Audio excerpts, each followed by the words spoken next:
हाँ जी बालको, सुप्रभात, नमस्कार, राम राम, प्रणाम। कैसे हाल चाल? सब बढ़िया, सब मजे में, सब शानदार। तो आप लोगों का बढ़ चढ़ के सपोर्ट मिल रहा है और आप और हम मिलकर अब की बार तैयारी कर रहे हैं बिल्कुल टॉपर बनने की। 5 मिनट सीरीज लॉन्च हो चुकी है। 5 मिनट के अंदर पूरा पूरा चैप्टर कवर कर रहे हैं हम लोग। सर्कुलर फ्लो ऑफ इनकम और नेशनल इनकम आ चुका है। आपके द्वारा दिए गए रिस्पॉन्सेज से हम लोग उसको और बेहतर करते जा रहे हैं। ठीक है जी। तो वो आपको बहुत ही पसंद आ रही है। जिन्होंने नहीं देखी देख लेना यार, क्योंकि उसकी क्लिक थ्रू रेट करीब 12% या उससे भी ज्यादा आ रही है। मतलब it is highly recommended to students. ठीक है जी। तो वो तो बस चैनल छोटा है पर इरादे तो हमारे बहुत बड़े। आज बात कर रहे होंगे सारे के सारे न्यूमेरिकल्स और उसकी प्रैक्टिस शीट। सिर्फ न्यूमेरिकल नहीं कराऊंगा, प्रैक्टिस शीट भी दूंगा। ठीक है। और साथ साथ में शाम को 7:30 मेरे साथ आना है। पहली लाइव मैराथन होने वाली है। कंप्लीट मैक्रो इकोनॉमिक्स कर रहे हैं आज। पूरा दिन मैक्रो में लगा दो। न्यूमेरिकल आपको दे दूंगा मैं शाम को 5 बजे। इंटरेस्टिंग चीज आ रही है, वन शॉट लाइव महा मैराथन कंप्लीट मैक्रो इकोनॉमिक्स आज शाम को 7:30 बजे आएगी। सबको लेकर के आ जाना। 2 घंटे में पूरी मैक्रो करेंगे, उसके बाद उसके एमसीक्यू कर रहे होंगे। ठीक है, चलिए शुरुआत करते हैं। अब शुरुआत कैसे करेंगे पहले इसको समझ लो। हम जो है यहाँ पर आपके सारे फॉर्मूलाज लेकर आए। 4 प्रकार के फॉर्मूला हैं जिनसे क्वेश्चन बनते हैं। कौन कौन से सर? पहला फॉर्मूला होता है basic aggregate of national income, circular flow वाले, यानी कि इसमें जीडीपी एनडीपी ये वाले। उसके बाद आता है measurement of national income, value added income method, expenditure method. तीसरा जो फॉर्मूला बनता है वो आता है गवर्नमेंट बजट से रिलेटेड। चौथा फॉर्मूला एडीएस मल्टीप्लायर वाला। हर प्रकार के फॉर्मूले को हम यहाँ ले आए हैं। जीडीपी डिफ्लेटर वाला भी फॉर्मूला है जो कि थोड़ा बहुत कहीं ना कहीं अटका देते हैं। इन 4 में से 3 फॉर्मूला आना तुम्हारे पक्का है। ये वाले फॉर्मूले को मर्ज करके इनकम मेथड एक्सपेंडिचर मेथड में ले जाते हैं। ठीक है। यहां पर सिर्फ फॉर्मूला नहीं कराऊंगा, मैं उसकी प्रैक्टिस शीट कराऊंगा। प्रैक्टिस शीट में एक बिट बस्ट कर देता हूं। हम प्रैक्टिस शीट अगर आज भी आके 10-10 क्वेश्चन हर फॉर्मूले के कर रहे हैं तो तुम बहुत बड़े बेवकूफ कहलाओगे। ठीक है। और मैं तुम्हें दे रहा हूं तो मैं उससे बड़ा बेवकूफ कहलाऊंगा। बट यहां पर ऐसा नहीं किया है। हम लोगों ने छांट छूट के करीब 20 क्वेश्चन ऐसे निकाले, इनको कर लो, उसके बाद तुम्हारा पूरा का पूरा न्यूमेरिकल पोर्शन खत्म हो जाएगा। ठीक है। जैसे पहला एग्रीगेट है तो मैंने पूरे एग्रीगेट्स के 2 फॉर्मूले, बस 2 क्वेश्चन है, काम खत्म हो गया। उसके बाद ये रहा तुम्हारा कौन सा वैल्यू एडेड मेथड का एग्रीगेट है, तो इससे रिलेटेड भी 1 2 3 क्वेश्चन अपन ने दे दिए। ठीक है। तो हर टॉपिक के 2-3 क्वेश्चन अपन ने दिए, इनको कर लेना, काम हो जाएगा। विद सॉल्यूशन आपको मिल जाएंगे 1 वर्ड, और पूरा लिखित सॉल्यूशन चाहिए तो वो भी मिल जाएंगे डिस्क्रिप्शन में, उसका भी लिंक मैं डलवा दूंगा। ठीक है। चलो शुरू करते हैं पहले से और देखते हैं कि क्या है क्यों है। तो सबसे पहले basic aggregates of national income. पहला फॉर्मूला जो आपके काम आएगा वो आएगा डेप्रिसिएशन रिलेटेड फॉर्मूला। अभी 5 मिनट की सीक्वेंस में शायद डेप्रिसिएशन के फॉर्मूला हमने जो चार्ट उसमें पुट ऑन किया था वो शायद उल्टा हो गया था, तो उसको आप एक बार देख लेना। तो अगर आप किसी भी चीज की ग्रॉस वैल्यू पे हो और आपको उस चीज की नेट वैल्यू तक आना है तो what you have to do, आपको उसमें से डेप्रिसिएशन को माइनस। अगर आप किसी भी चीज की ग्रॉस वैल्यू पे है, नेट वैल्यू पे आना है तो डेप्रिसिएशन माइनस होगा, और नेट वैल्यू पे है आपको उसकी ग्रॉस वैल्यू तक पहुंचना है तो वो डेप्रिसिएशन को जोड़ दिया जाएगा। डेप्रिसिएशन के बेसिकली 4 नाम हो रहे हैं होते हैं बालक। Depreciation is also known as, कौन कौन से नाम है? Current replacement cost, replacement cost of fix capital, capital consumption allowance या कंजम्पशन ऑफ फिक्स कैपिटल। ठीक है। ये 4 नामों से डेफिनेशन पूछा जाता है। सर 4 नाम कहां लिखने हैं? कहीं नहीं लिखने तेरे को, पेपर में आएगा जो बड़ा क्वेश्चन आएगा उसमें इन चारों में से कोई एक नाम हो सकता है, दे दे अगर परेशानी करना हो तो। मोस्ट प्रोबेबल इस वाले नाम को ज्यादातर दिया जाता है। डेप्रिसिएशन की जगह कंजम्पशन ऑफ फिक्स कैपिटल बोल देते हैं। तो आपको पता होना चाहिए सर ये डेप्रिसिएशन की वैल्यू है, इससे ज्यादा इन नामों का कोई मकसद नहीं है। सेकंड एग्रीगेट जो नेशनल इनकम का आता है वो बेटा ये रहा आपका factor cost and market price का। ये क्या कहलाता है? अगर आप किसी भी चीज की फैक्टर कॉस्ट पे हैं और आपको उस चीज के मार्केट प्राइस तक पहुंचना है तो आपको माइनस करना पड़ेगा किस चीज को? एनआईटी को। सॉरी, ऐड करना पड़ेगा एनआईटी को। उल्टा लेंगे। हाँ जी। तो किसी भी चीज की फैक्टर कॉस्ट पे है और आपको मार्केट प्राइस पे पहुंचना है तो आपको एनआईटी को क्या करना पड़ेगा? ऐड करना पड़ेगा। ठीक है। और अगर आप मार्केट प्राइस पे आपको फैक्टर कॉस्ट पे पहुंचना है तो आपको माइनस करना पड़ेगा एनआईटी को। क्लियर हो गया? एनआईटी का मतलब होता है सर नेट इनडायरेक्ट टैक्स, यानी indirect tax minus subsidy. Clear everyone? Say yes और no? Raise your hand if you know everything. चलिए बहुत बढ़िया। तीसरे एग्रीगेट की तरफ आते हैं। तीसरा एग्रीगेट देखो, ये पूरा रिवीजन चल रहा है ना, इस बात को ध्यान रखना। मैं तुमको वो चीजें करा रहा हूं जो तुम्हारा दिमाग ढूंढ रहा है ना। जैसे 5 मिनट भाई 2-2 घंटे की सब पढ़ा रहे तुमको, है ना। चाहे वो सुनील सर हो, रजत सर हो, पराग सर हो, या कोई भी जितने भी एजुकेटर्स अभी बैठे हैं सारे के सारे 2-2 घंटे की वीडियो चला रहे हैं। बढ़िया है, उनको चढ़ा दो। पर मैं भी अगर वही 2 घंटे ले आऊंगा तो यू शुड बी कंपेयरिंग, यार इसका पढ़े सबका पढ़े, तो एक ही चैप्टर पढ़ने में तुम्हें 6 घंटे लग गए। उससे तुम्हारा फायदा नहीं हुआ। मेरा मेन मकसद है तुम्हारा फायदा होना चाहिए, तो इसलिए तुम्हारे फायदे के लिए 5 मिनट में काम खत्म करो और उसके हिसाब से एक पूरा मैक्रो का कंप्लीट रिवीजन करा देंगे, काम हो गया वहीं पे समाप्त। ठीक है। चलो आगे बढ़ते हैं, लेट्स प्रोसीड फर्दर। चलिए तीसरा जो फॉर्मूला है जो तुम्हें ढूंढना है वो है एनएफआईए का। एनएफआईए का मतलब होता है net factor income from abroad. क्या मतलब होता है? Net factor income from abroad. इसका मतलब factor income from abroad minus factor income to abroad, from minus to, ठीक है, net factor income from abroad minus factor income to abroad, ठीक है जी। अब यूज कहां आता है सर, यूज यहां पर आ रहा होता है सर, अगर आपको डोमेस्टिक पे हो, आपको नेशनल तक पहुंचना है तो आपको एनएफआईए को ऐड करना पड़ेगा, नेशनल से डोमेस्टिक पे जाना है तो एनएफआईए को माइनस करना पड़ेगा। समझ में आ गई मेरी बात? हाँ, मिल जाएगा, चिंता मत ही ना करो, पूरा का पूरा मिल जाएगा, मैं तुमसे कनेक्ट कर पा रहा हूँ, चिंता मत करो, जो चाहिए मिल जाएगा, पूरा का पूरा दे दूंगा तुम लोगों को, ठीक है, प्रैक्टिस शीट सॉल्यूशन सब दे दूंगा, डिस्क्रिप्शन में लिंक मिल जाएगा, ठीक है। आगे बढ़ते हैं इधर आ जाओ, इनका यूज केस कहाँ है सर, इनका यूज केस यहाँ होता है, ये जितने भी अपन ने 3 फॉर्मूले देखे हैं, है ना, जितने भी इसके छोटे मोटे बड़े फॉर्मूले देखे, उन सबका यूज केस यहाँ होता है, यानी कि in order to calculate aggregates of national income, ठीक है जी। तो एग्रीगेट कैसे निकालते हैं, जैसे अपन ने पढ़ा है सर जीडीपी एट एमपी, इसका मतलब होता है gross domestic product at market price, क्या होता है, gross domestic product at market price, ठीक है। तो ये why it is known as gross, why it is known as domestic and why it is known as product and why it is known as MP, ठीक है। तो इसके लिए हम बताते हैं कि सर ये एग्रीगेट कहलाते हैं, और बेसिकली एग्रीगेट्स में जी पे ग्रॉस ही क्यों बोला, क्योंकि इस एग्रीगेट का जो पहला टर्म है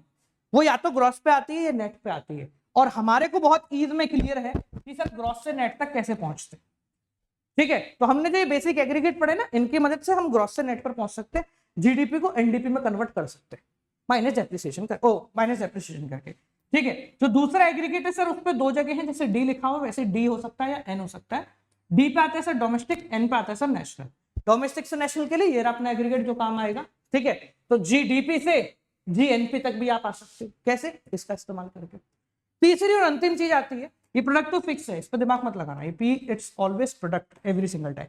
तीसरी अंतिम चीज है आपकी ये चौथा छोटा सा एग्रीगेट, ठीक है, जिसको हम कहते हैं एमपी और एफसी। एमपी का मतलब मार्केट प्राइस, एफसी का मतलब फैक्टर कॉस्ट, ठीक है। तो अगर आप मार्केट प्राइस पे हैं तो आप फैक्टर कॉस्ट तक पहुंच सकते हैं, ये रहा अपना एग्रीगेट, फैक्टर कॉस्ट से market price plus NIT, market price से फैक्टर कॉस्ट माइनस एनआईटी, काम खत्म हो गया, ठीक है। तो ये एग्रीगेट्स यहां मदद करते हैं, how to convert GDP into NDP, how to convert NDP into GDP, ठीक है। अब जो सबसे बड़ी दिक्कत आती है ना बच्चों को, उस दिक्कत को पहले मैं एड्रेस करता हूं, उसके बाद बात करेंगे। देखो सबसे बड़ी दिक्कत तुम लोगों को क्या आती है, एग्जांपल 3000, डेप्रिसिएशन 300, एनएफआईए 400 मान लेते हैं, एनआईटी लेते 500, मैंने आपको बोला सर एनएनपी निकालिए। तो क्या होता है, कुछ बच्चे, मतलब कुछ मैं मानता हूं कि 30% बच्चे तो हैं ऐसे जिनको प्रॉब्लम आती है कि सर मैं ये कर रहा हूं तो मैं सर यहां से यहां पहुंच रहा हूं या फिर यहां से यहां पहुंच रहा हूं। बहुत लोगों को कंफ्यूजन होता है इस बात का, तो चाहो तो इस कंफ्यूजन को बिल्कुल माइंड से क्लियर रखो ना। कैसे सर, इक्वल टू को इधर मत लगा, इक्वल टू को इधर लगा दो। सर इससे क्या होगा, देखो कितना आसान हो जाएगा, तुम्हारे कंफ्यूजन को क्लियर कर दो। क्यों, तुम्हें वही बेसिक पुराने एग्रीगेट समझाएं जो कि एज इट इज लिखे हुए हैं, हम वो करेंगे जो कि हमें समझ में आता है, बेहतर है ना। तो अब हम क्या कर रहे हैं, कितना सही लगेगा, जीडीपी एमपी माइनस डेप्रिसिएशन, और कहां पहुंचना है, एन पे पहुंचना है, plus NFIA minus NIT is equal to NNPSC. Now it looks clear, ठीक है। इसको तुम इक्वल टू एनएनपीएससी यहां भी लिख सकते हो और इसको भूल जाओ। बट क्या हो रहा है, उससे कुछ बच्चे, मैं 30% के नाम ले रहा हूं बहुत इजीली, मैं भी कंफ्यूज होता था यार इससे यहां जा रहा हूं या इससे यहां जा रहा हूं, तो कोई इशू नहीं है ना भाई, इक्वल टू इधर लगा दो, इक्वल टू इस तरफ लगेगा या इस तरफ लगेगा, उससे कोई फर्क नहीं पड़ेगा। अब तो ईज हो गया ना, इसमें से इसको माइनस किया, इसको ऐड किया, इसको माइनस किया, तो अपना ही आंसर, ठीक है। Now it's quite clear, 3000 minus 300 plus 400 minus 500, कितना हो गया 800, और 400 तो 2600, ठीक है। ऐसे कर लो, कोई दिक्कत नहीं है, परेशान मत हो, डरने की कोई जरूरत नहीं है, अपन बैठे हैं, ठीक है। चलो अब इससे रिलेटेड कुछ क्वेश्चंस हैं जो मैं यहाँ सॉल्व, ऑब्वियसली बात है नहीं कराऊंगा, क्वेश्चन सॉल्व सारे करा दूंगा, तुम प्रैक्टिस किस चीज की करोगे, ठीक है। तो 2 क्वेश्चन इससे रिलेटेड हम देंगे आपको, एक तो वो जिसमें एनआईटी निकालना है, एक वो जिसमें कंप्लीट निकालना है। तो इसके 2 पार्ट है, दोनों पार्टों से 2 काम हो जाएंगे। पहले पार्ट से तुम जी को एन में, एन को डी में, इन सबको कन्वर्ट करना सीख जाओगे, ठीक है ना। तो ये काम इससे हो जाएगा, और उसके बाद थोड़ा सा डिटेलिंग के लिए अपन एनआईटी वगैरह कैलकुलेट करेंगे। सेकंड क्वेश्चन ये रहा जिसमें तुम्हें डेप्रिसिएशन कैलकुलेट करना। तो ये 2 प्रकार के सवाल है जो कि इससे बनते हैं, इसके अलावा कुछ नहीं बनता, कोई और बड़ी बुरी किताब उठाने की जरूरत नहीं। चलिए तो ये बेसिक एग्रीगेट के क्वेश्चन होंगे। इसके बाद अपन लाते हैं नेशनल इनकम के क्वेश्चन। तो नेशनल इनकम में 3 मेथड होते हैं। पहले मेथड की बात करेंगे, value added method. Value added method का मतलब क्या है कि हम लोगों ने कितना काम किया उससे नेशनल इनकम कैलकुलेट कर रहे हैं।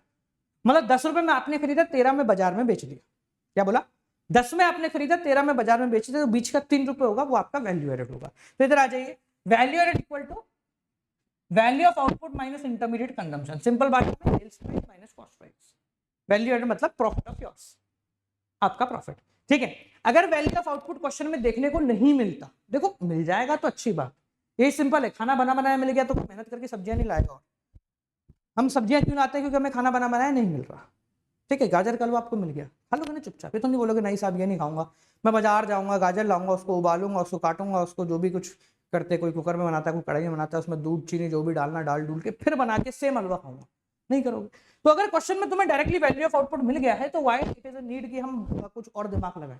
बट अगर वैल्यू ऑफ आउटपुट नहीं मिलता तो उसको ढूंढना पड़ेगा। ढूंढोगे कैसे? इसके ऊपर लिखा हुआ देखो कैसे ढूंढोगे। अगर नहीं मिलता ढूंढने के लिए यहाँ पर आ जाएंगे, sales plus change in stock करेंगे। चेंज इन स्टॉक का मतलब सबको पता है, इसलिए यहाँ पर लिखा नहीं है, चाहोगे तो मैं लिख दूंगा क्लोजिंग माइनस ओपनिंग। ठीक है, तो sales plus change in stock करेंगे। मेरा फोन बज रहा है, 5 मिनट पिताजी है हमारे। Sales plus change in stock कर देंगे, चेंज इन स्टॉक मतलब क्लोजिंग माइनस ओपनिंग कर देंगे। नाउ इन केस आपको सेल्स नहीं मिलता है तो सेल्स भी कैलकुलेट किया जा सकता है सर प्राइस इनटू क्वांटिटी से। प्राइस इनटू क्वांटिटी कर दो, आपको सेल्स आ जाएगा। इन केस सेल डायरेक्टली नहीं मिल रहा है तो जैसे मैंने इसमें क्वेश्चन दिया है, यहां पर देखो ये प्राइस है, ये क्वांटिटी है ना, यहाँ पूरे में सेल का ही नहीं गिवन है, तो प्राइस इंटू क्वांटिटी करके आप सेल निकाल सकते हो कि 2000 इंटू 10 इक्वल टू 20,000 रुपए की सेल्स हो गई। ठीक है, ऐसे ही क्वेश्चन दिए हैं जो सारे कवर कर लेंगे। ठीक है, इसके बाद आपको सेल्स प्राइस क्वांटिटी नहीं मिलता है, क्या करना है सर? ये भी नहीं मिला तो क्या हो गया? तो क्वेश्चन में आपको कहीं डोमेस्टिक सेल दी जाएगी। ठीक है, प्राइस भी नहीं मिल रहा, क्वांटिटी भी नहीं मिल रहा, सेल्स भी नहीं मिल रही, वैल्यू ऑफ आउटपुट भी नहीं मिल रहा, कोई बात नहीं, तो डोमेस्टिक सेल ढूंढ लो। डोमेस्टिक सेल में एक्सपोर्ट जोड़ोगे तो आपका डायरेक्टली वैल्यू ऑफ आउटपुट आ जाएगा। ठीक है, यहां से पहले यहां चलना, ये भी नहीं मिले तो यहां चलना है। समझ में आ गया? और चेंज इन स्टॉक तो है ही, ये इसका फॉर्मूला है, चेंज इन स्टॉक तो अपने पास है ही अलग से। ठीक है, क्लियर हो गया ना? अगर इंटरमीडिएट कंजम्पशन नहीं मिलता तो सर क्या करेंगे? तो अगर इंटरमीडिएट कंजम्पशन नहीं मिलता है तो आपको डोमेस्टिक कंजम्पशन मिल जाएगा, उसमें आपको इंपोर्ट को ऐड कर देना, आपका काम हो जाएगा। ठीक है, डोमेस्टिक कंजम्पशन मिल जाएगा, उसमें इंपोर्ट को ऐड कर दो। देखो सेल्स, हम सामान बेच रहे हैं तो एक्सपोर्ट करेंगे, खरीद रहे हैं तो इंपोर्ट करेंगे। क्लियर, इजी हो गया ना? सर ये कर लिया हमने, वैल्यू ऐड आ गया। तो अगर एक इंडस्ट्री है तो एक ही वैल्यू ऐड होगा। 1 2 3 ABC 3 4 इंडस्ट्री है तो तीनों चारों का वैल्यू ऐड जोड़ लेंगे तो हमारे पास क्या आ जाएगा? Gross value. याद रखिए, अगर एक ही इंडस्ट्री है तो directly value added gross value added कहलाएगा। अगर 2-3 इंडस्ट्री है, मैं 2-3 का क्वेश्चन भी दिया है, देखो ये रहा, फर्म ए फर्म बी, फर्म ए फर्म बी, 2 इंडस्ट्री, दोनों का वैल्यू एड जोड़ के फिर आएगा ग्रॉस वैल्यू एडेड। ठीक है ना? तो ग्रॉस वैल्यू एडेड को सर हम सिंपल भाषा में जीडीपी एमपी बोलते हैं। क्या बोलते हैं? जीडीपी एमपी बोलते हैं। नाउ इट्स क्वाइट क्लियर कि जीडीपी एमपी से आप नेशनल इनकम तक कैसे पहुंचेंगे, है ना? जीडीपी एमपी से नेशनल इनकम तक कैसे पहुंचेंगे देख लो, आपके सामने है। ठीक है, minus depreciation plus NFI minus NIT कर दीजिए, आपके पास नेशनल इनकम आ जाए। क्लियर, ये पूरा का पूरा चार्ट आपको मिल जाएगा, डरने की जरूरत नहीं, पीडीएफ डिस्क्रिप्शन में मिल जाएगा। ठीक है, आगे बढ़ जाए, मैं सॉल्यूशन दूंगा, मैं चिंता मत करना। देखो 2 तरीके के सॉल्यूशन दूंगा, एक तो तुमको 1 वर्ड आंसर सॉल्यूशन दूंगा और एक कंप्लीट सॉल्यूशन दूंगा। पहले 1 वर्ड से ट्राई करो, नहीं होता फिर कंप्लीट ले। आगे बढ़ जाए, चलिए। इससे रिलेटेड 3 क्वेश्चन है, पहला ये रहा, दूसरा ये रहा, तीसरा ये रहा। ठीक है, एक्सपोर्ट इंपोर्ट भी उसमें अकाउंट किया गया। इसके बाद अगला आता है नेशनल इनकम का कैलकुलेशन थ्रू इनकम मेथड। लोगों की कमाई से हम नेशनल इनकम कैलकुलेट कर रहे होते हैं। अब देखो, जब कमाई से कैलकुलेट कर रहे हैं तो बेसिकली जो एग्रीगेट आपके सामने आएगा वो आएगा एनडीपीएस। ठीक है, net domestic product eight factor cost. ठीक है जी, पिछली बार जीडीपीएमपी आया था, अब की बार एनडीपीएफसी आ रहा होगा। अब भाई इनकम मेथड के थ्रू निकालने तो किन किन चीजों को यूज करना है, देखो सारी चीजें मैंने एक के साथ एक लिख रखी है। सबसे पहले अगर अपन बात करें तो यहां से निकल के जा रहा है कंपनसेशन टू एम्प्लॉइज, यानी कि सबसे पहले कंपनसेशन टू एम्प्लॉइज जोड़ना है। अगर कंपनसेशन टू एम्प्लॉइज क्वेश्चन में नहीं दिख रहा है आप लोगों को तो आपको 3 चीजें ढूंढनी है, wages and salary in cash, wages and salary in kind and employer contribution to social security scheme. इनके कंपनसेशन टू एम्प्लॉइज नहीं मिले, मिल जाता तो कोई बात नहीं है। ठीक है, ये पहला एलिमेंट हो गया। इसके बाद दूसरा एलिमेंट अपन आते हैं, तो भाई साहब ले लो रॉयल्टी, इंटरेस्ट, रेंट और चौथा प्रॉफिट। ठीक है जी, इनकेस अगर आपको प्रॉफिट नहीं मिलता है तो profit will be calculated through dividend, corporate tax and return earning. इन तीनों को जोड़ दोगे तो आपको क्या मिल जाएगा? प्रॉफिट मिल जाएगा। ठीक है, इनकेस अगर प्रॉफिट नहीं मिलता है तो भाई 1 2 3 4 5 और एक ये छठा ये अगर 6, इन 6 को जोड़ते छठा है मिक्स इनकम, इन 6 को जोड़ते तो हमारे पास क्या आ जाता है एनडीपीएफसी। अब भाई एनडीपीएफसी से नेशनल इनकम यानी एनएनपीएफसी तक पहुंचना है, कैसे पहुंचेंगे अपन, डोमेस्टिक से नेशनल के लिए एनएफआईए को जोड़ देंगे। सबको समझ में आ गया क्या, क्लियर हो गया, आसान है, इजी है, सिंपल है, बोलो हाँ, बहुत बढ़िया। ठीक है जी, तो 2 फॉर्मूले हो गए अपने, वैल्यू एडेड मेथड हो गया, इनकम मेथड हो गया। इससे रिलेटेड 2 क्वेश्चन हम लोगों ने पुट ऑन किए हैं और कुछ ऐसे क्वेश्चन भी पुट ऑन किए जिसके अंदर आपको 3-4 चीजें निकालनी है ना। ये देख लो, ये अब देखो इस वाला फॉर्मूले के अंदर आपको डोमेस्टिक निकालनी है, नेशनल इनकम। डोमेस्टिक इनकम का मतलब होता है एनडीपीएफसी, वो तो डायरेक्टली आ जाएगी, और ये है एनएनपीएफसी। ठीक है जी, चलिए अगले फॉर्मूले के बारे में बात करें तो अगला फॉर्मूला कहलाता है अपना एक्सपेंडिचर मेथड, लोगों के खर्चे से नेशनल इनकम कैलकुलेट करना। अब जब भी हम लोगों के खर्चे से नेशनल इनकम कैलकुलेट करते हैं, खर्चा पहली बात तो मार्केट प्राइस पे होता है, तो इसलिए जो एग्रीगेट इसमें निकलेगा वो एमपी होगा। ठीक है, और बेसिकली लोग जो खर्चा कर रहे हैं उसमें डेप्रिसिएशन माइनस नहीं होता है, देश के अंदर हो रहा होता है, तो इसलिए जीडीपी एमपी एग्रीगेट है जो कि यहां से बनकर निकलता है। यानी कि जब एक्सपेंडिचर मेथड का इस्तेमाल करते हैं तो हमारे पास जो आंसर निकलेगा वो जीडीपी एमपी निकलेगा। ठीक है, कैसे निकलेगा सर जीडीपी एमपी, 4 चीजों को जोड़ना है, ये चारों चीजें आपको जानना है। पहला, private final consumption expenditure, government final consumption expenditure, इन दोनों के अंदर कोई भी डिफरेंशिएशन नहीं है, कोई भी क्या कहते हैं कैटेगराइजेशन नहीं होगा कि भाई इसके अंदर ये 2-3 आएंगे, कुछ नहीं आएगा, डायरेक्टली आपको ये मिलेगा, डायरेक्टली आपको ये मिल जाएगा। ठीक है, जैसे डायरेक्टली मेरा पेन गिर गया है तो डायरेक्टली मैं अपना पेन को उठा लेते हैं और डायरेक्टली तीसरे एलिमेंट पे आ जाते हैं जो कि है ग्रॉस डोमेस्टिक कैपिटल फॉर्मेशन। ठीक है, अब ग्रॉस डोमेस्टिक कैपिटल फॉर्मेशन का मतलब क्या है, हमने कितना एसेट फॉर्म किया है। एसेट 2 प्रकार के होते हैं बेटा, ग्रॉस फिक्स कैपिटल फॉर्मेशन, देख लो ये शब्द है बस, और ये है चेंज इन स्टॉक करंट। ठीक है, तो ग्रॉस फिक्स कैपिटल फॉर्मेशन और चेंज इन स्टॉक, इन दोनों को अगर आप जोड़ देते हो तो आपको ये मिल जाएगा ग्रॉस डोमेस्टिक कैपिटल फॉर्मेशन। फर्क दोनों में बस इतना है, ये डोमेस्टिक कैपिटल फॉर्मेशन, ये फिक्स कैपिटल है, कैपिटल में 2 आती है, फिक्स आती है और चेंज इन स्टॉक आती है। तो अगर ये मिले तो इन दोनों को ऐड करने की जरूरत नहीं है, ये नहीं मिल रहा है, ये मिल रहा है, ये मिल रहा है, तो दोनों को ऐड करके आप ये निकाल। ठीक है, चौथी और अंतिम चीज जो इसमें आती है वो आती है नेट एक्सपोर्ट, मतलब एक्सपोर्ट माइनस इंपोर्ट। क्या आती है, एक्सपोर्ट माइनस इंपोर्ट। एक चीज जरूर ध्यान रखना बेटा, ये ग्रॉस है, तो इन केस अगर आपको क्वेश्चन में कहीं नेट मिल जाता है तो आप इसी में डेप्रिसिएशन को ऐड करके ग्रॉस बनाएंगे। ठीक है, ये चारों चीजें हमने जोड़ी, एक्सपोर्ट और इंपोर्ट का शॉर्ट फॉर्म होता है एक्स माइनस एम। ये चारों चीजें जोड़ी, आपके सामने आ गया जीडीपी एट एमपी। अब यहां से नेशनल इनकम तक कैसे पहुंचना है, simple formula, minus depreciation plus NFIA minus NIT. ठीक है, डायरेक्टली हो गया। मैं देखो ज्यादा ऐसे नहीं जा रहा हूं कि मैं बिल्कुल ही तुम्हें बस धीरे धीरे कराऊं, क्योंकि तुम्हारा वो सब पढ़ा हुआ है, तुम्हारा बोर्ड एग्जाम बिल्कुल नजदीक है, तो तुम लोगों को सिर्फ रिवीजन करना, तुम लोगों को देखना हाँ सर मुझे आ रहा है क्या, अरे हाँ ये तो हो गया, अरे चलिए ये भी हो गया, तो इसी तरीके से अपन कर रहे हैं। ठीक है ना, चलो आगे बढ़ जाए। अगला, अब भाई इससे रिलेटेड कुछ क्वेश्चन है आपके सामने, पहला ये रहा, दूसरा ये रहा। अब ऐसे क्वेश्चन है जिसमें 2 तरीके से निकालना है, जैसे देखो इस क्वेश्चन के अंदर इनकम मेथड और एक्सपेंडिचर मेथड दोनों का इस्तेमाल करके आपको निकालना है, तो इससे आप आंसर भी क्रॉस चेक कर लोगे साथ साथ। ठीक है, आपको वापस कह रहा हूं, जो पीडीएफ मिलेगा वो पीडीएफ पालक 110, 200, 300, 400, 500% विद आंसर होगा, डिस्क्रिप्शन में चेक कर लेना। ठीक है जी, चलिए तो अब नेशनल इनकम के बाद अगला फॉर्मूला जो आता है अपना एग्रीगेट डिमांड का आता है, जो वो वाला फॉर्मूला है ना जीडीपी डिफ्लेटर वाला, वो मैं लास्ट में दूंगा।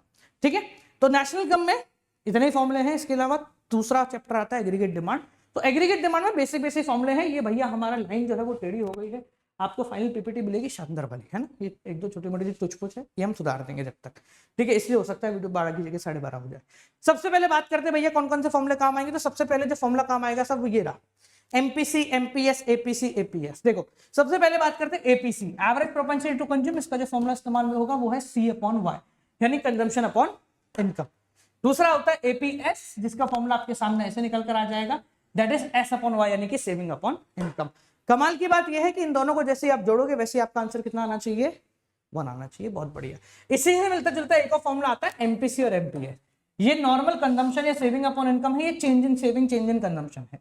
तो अगर बात करूं एमपीसी की, that is equal to change in consumption upon change in income, और एमपीएस की बात करें तो change in saving upon change in income. समझ में आ गया, इजी है, आसान है, सिंपल है, बोलो हाँ। ठीक है ना, कोई दिक्कत कोई परेशानी हो रही किसी को भी नहीं हो रही ना, बहुत बढ़िया। नाउ सर इसका इस्तेमाल कहां पर आ रहा होता है, इसका इस्तेमाल देखो कैसे आता है। एक तो ये वाला फॉर्मूला इससे रिलेट करता है, जहां पर आपको एपीसी या एपीएस निकालने को बोल दिया रहा होगा, या एग्रीगेट डिमांड या एग्रीगेट सप्लाई बोल दिया जा रहा होगा। ठीक है, अब इससे जो न्यूमेरिकल बनता है वो इन 2 चीजों से बनता है, 1 और 1 ये 2। ठीक है, इन दोनों को मैं 1 ही काउंट कर रहा हूं। हम किसी भी लेवल अपना कंजम्पशन कैलकुलेट कर सकते हैं। कैसे कर सकते हैं, हमारे सब बेसिक चीजें हमें पता होनी चाहिए। क्या, सी bar plus MPC into Y. सी बार का मतलब क्या होता है सर, सी बार का मतलब ऑटोनोमस कंजम्पशन, मैं यहां लिख देता हूं ऑटोनोमस कंजम्पशन। एमपीसी ये रहा अपना एमपीसी, वाई मतलब इनकम, ठीक है। तो किसी भी लेवल पे अगर हमें कंजम्पशन पता करना है तो ये रहा आपका आंसर। सिमिलरली किसी भी लेवल पे सेविंग पता करनी है तो उसका आंसर भी ये रहा, minus C bar plus MPS into Y. क्या बोला, minus C bar plus MPS into Y, Y मतलब इनकम, ठीक है जी, क्लियर हो गया। अब इनका मकसद क्या है सर, यहाँ इस्तेमाल में आ रहे होंगे सर, देखो बेटा यहाँ इस्तेमाल में आ रहे होंगे, ये इसके काम का है। आपका जो न्यूमेरिकल बनेगा ना वो ऐसा बनेगा कि के की वैल्यू आपको गिवन होगी, इसकी मदद से आपको इन दोनों की वैल्यू निकाल के यहाँ पहुंचना पड़ेगा। स्टेप 1 2 3, 3 स्टेप का न्यूमेरिकल आएगा, इसलिए 3 नंबर का ही आएगा, ठीक है। नाउ व्हाट इज के, के का सर एक फॉर्मूला होता है ये रहा, change in income upon change in investment. इसका जो आंसर आएगा ना वो टाइम्स में आता है, किसमें आता है, टाइम्स में, ये ध्यान रखना, ठीक है। तो ना फॉर्मूले की अगर बात करते हैं तो के का फॉर्मूला होता है 1 अपॉन एमपीएस और या फिर 1 अपॉन 1 माइनस एमपीसी। सर कैसे आया ये, एमपीएस की वैल्यू देखो यहां से निकल के निकाल देते हैं अपन, इसको इससे लिखेंगे तो एमपीएस की वैल्यू आप लिख लेंगे 1 माइनस एमपीसी। तो देखो यहां हमने कुछ नहीं किया, एमपीएस की जगह 1 अपॉन 1 माइनस एमपीसी ही लिखा है, ठीक है ना, ये रहा। तो हम कह सकते हैं कि के का इनडायरेक्ट रिलेशनशिप होता है एमपीएस से और डायरेक्ट रिलेशनशिप होता है एमपीसी से, लिख लेना इस बात को, ठीक है। एमपीएस जितना ज्यादा होगा के उतना कम होगा, एमपीएस जितना कम होगा के उतना ज्यादा होगा, इनवर्सली प्रोपोर्शनल दिख रहे हैं, ठीक है। तो ये तुम्हारे बेसिक एग्रीगेट्स के नेशनल इनकम के क्वेश्चन भी हो गए, उसके बाद एग्रीगेट डिमांड भी हो गया। एग्रीगेट डिमांड की मैंने कुछ वेराइटी ऑफ क्वेश्चन यहाँ पर डाले, 5-6 क्वेश्चन है, ठीक है, जैसे 1 2 3 और 4 5 6, टोटल 6 क्वेश्चन है जो कि एग्रीगेट डिमांड के हैं। बस ये कर लेना, 1.5-2 मिनट मैक्स टू मैक्स लगेंगे, सारे क्वेश्चन मिला के सॉल्व करना, ऐसे चुटकियों में हो जाते हैं सारे क्वेश्चन, ठीक है, 30 सेकंड लगेंगे मुश्किल से एक क्वेश्चन करने में। चलो आगे बढ़ जाए, चलिए। तो अंतिम पेज पे आते हैं हमारे बजट एंड रिमेनिंग।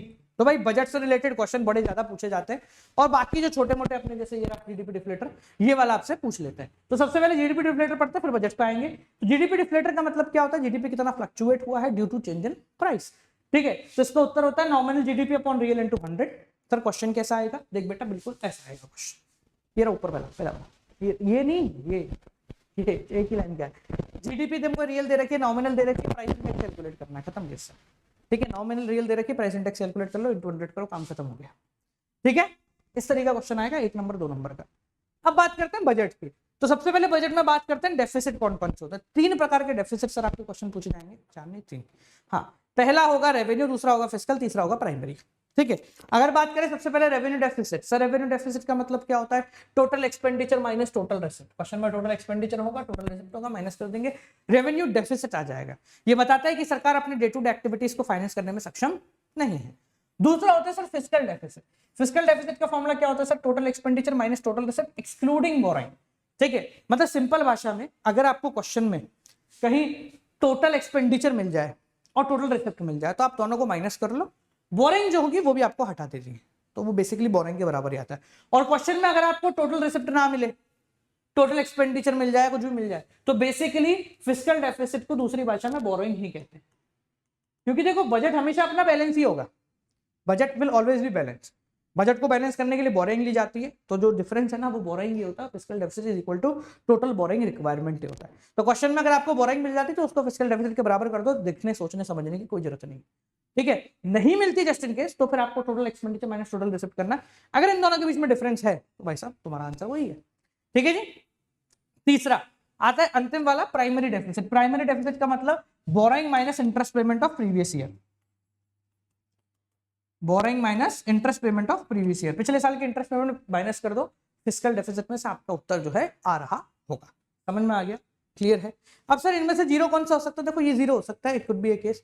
ये जीरो जनरली प्रैक्टिकल लाइफ में नहीं होता, पर यहाँ हो सकता है हो जाए, ये भी हो सकता है हो जाए, ठीक है ना। तो इनकेस बहुत रेयर चांस है कि हो सकता है हो जाए, बट इज नॉट नेसेसरी कि होगा ही होगा, ठीक है ना। हाँ ये तो तुम्हारे क्वेश्चन में मिल सकता है, ये जीरो मिल सकता है, इसमें कोई जरूरत नहीं, ठीक है। समझ में आ गया।